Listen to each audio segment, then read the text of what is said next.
মধ্যপ্রাচ্যের মুসলিম দেশগুলোকে খণ্ড বিখণ্ড করতে চাইছে ইসরায়েল। আরপিও সংশোধনী করা হলে তা হবে রাজনৈতিক উদ্দেশ্যে প্রণোদিত, বলেছে জামাত। ফিলিস্তিনের গাজার পর এবার ইরান ও তুরস্ককে দমন করার টার্গেট নিয়েছে ইসরায়েল।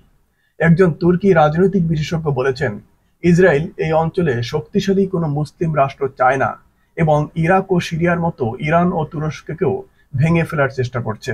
তুর্কি বিশেষজ্ঞ লেভেল্ট গুলতেকিনের মতে, ইরান ইস্যু পশ্চিম এশিয়া অঞ্চলের সবচেয়ে গুরুত্বপূর্ণ বিষয়গুলির মধ্যে একটি, যার মধ্যে তুরস্ক রয়েছে। তিনি আরো বলেছেন, ইসরায়েল এবং তার মিত্ররা তাদের নতুন পরিকল্পনায় প্রথমে ইরাক এবং তারপরে সিরিয়াকে ভেঙে দিয়েছে এবং বছরের পর বছর ধরে দাবি করে আসছে যে ইরান ও তুরস্কের ব্যাপারে তাদের পরিকল্পনা রয়েছে।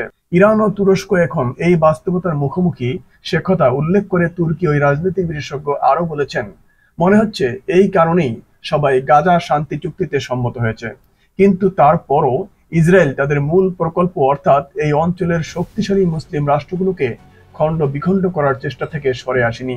তিনি স্পষ্ট করে বলেছেন, ইসরায়েল মনে করে যে গাজা সমস্যা যেভাবেই হোক সমাধান হয়ে যাবে, কিন্তু ইরাক ও সিরিয়ার পরে এখন এই অঞ্চলের অন্যান্য দেশগুলো তাদের টার্গেটে রয়েছে।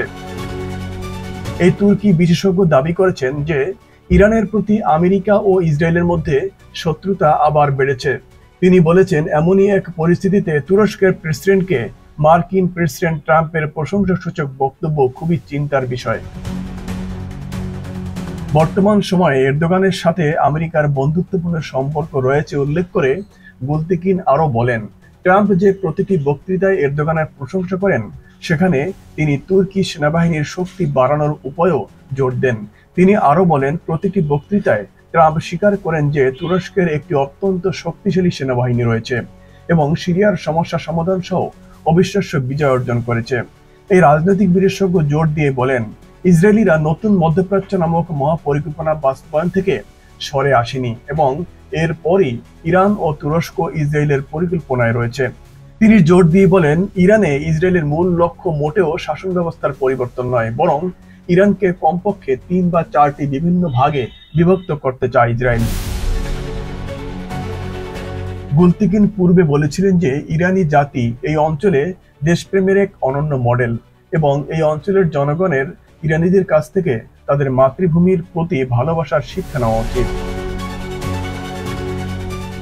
বাংলাদেশ জামায়াতে ইসলামীর সেক্রেটারি জেনারেল সাবেক এমপি অধ্যাপক মিয়া গোলাম পরোয়ার বলেছেন, কোনো নিবন্ধিত দলের প্রার্থী জোটভুক্ত অন্য দলের প্রতীকে প্রতিদ্বন্দ্বিতা করতে পারবেন যদি এমন আদেশ জারির মাধ্যমে আরপিওর সর্বশেষ সংশোধনী বাতিল করে একটি দলের সাথে সরকার গোপনে সমঝোতা করে, তবে তা হবে ন্যাক্কারজনকভাবে লেভেল প্লেইং ফিল্ড ভঙ্গ করা। এক বিবৃতিতে তিনি বলেন, নির্বাচনী জোট গঠিত হলেও প্রার্থীদের নিজ নিজ দলের প্রতীকে জাতীয় নির্বাচনে অংশগ্রহণ করতে হবে। গত 23 অক্টোবর এমন বিধান সংযোজন করে নির্বাচন সংক্রান্ত আইন গণপ্রতিনিধিত্ব আদেশ আরপিও সংশোধনের খসড়া অনুমোদন করেছে অন্তর্বর্তী সরকারের উপদেষ্টা পরিষদ। বিভিন্ন সূত্রে জানা গেছে যে বিএনপির একজন নেতার সাথে জনৈক উপদেষ্টা তথাকথিত জেন্টলম্যান এগ্রিমেন্টের প্রেক্ষিতে নিজেদের অনুমোদিত সেই আদেশ বাতিল হতে যাচ্ছে।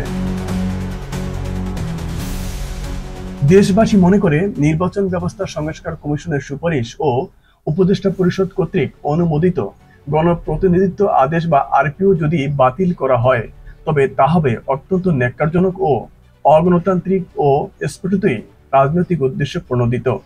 তিনি আরো বলেন, অন্তর্বর্তী সরকারের অনুমোদিত এবং সংশোধনীকে বিএনপির এক উপদেষ্টার কথিত জেন্টলম্যান এগ্রিমেন্টের নামে উপদেষ্টা পরিষদের সভায় যদি বাতিল করা হয়, তাহলে আসন্ন নির্বাচনের নিরপেক্ষতা ও সকল দলের জন্য লেভেল প্লেইং ফিল্ড নিশ্চিতকরণের ক্ষেত্রে জাতির সামনে একটি বড় প্রশ্নের জন্ম দিবে।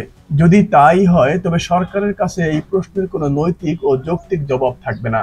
নির্বাচনের মাত্র 4 মাস আগে একটি দায়িত্বশীল রাজনৈতিক দলের নেতা এবং সরকারের মধ্যে অবস্থানকারী কোনো উপদেষ্টার যোগ সাজসে এভাবে লেভেল প্লেইং ফিল্ড যদি ভঙ্গ হয়, তবে নিরপেক্ষ নির্বাচন আয়োজন করা অসম্ভব হয়ে পড়বে। গোলাম পরোয়ার বলেন, জাতির বৃহত্তর স্বার্থে এবং সকল দলের জন্য সমান সুযোগ নিশ্চিত করতে নির্বাচন ব্যবস্থা সংস্কার কমিশনের সুপারিশ ও উপদেষ্টা পরিষদ কর্তৃক অনুমোদিত বিদ্যমান গণপ্রতিনিধিত্ব আদেশ বা আরপিও বহাল রাখার জন্য আমরা অন্তর্বর্তী সরকারের প্রতি আহ্বান জানাচ্ছি।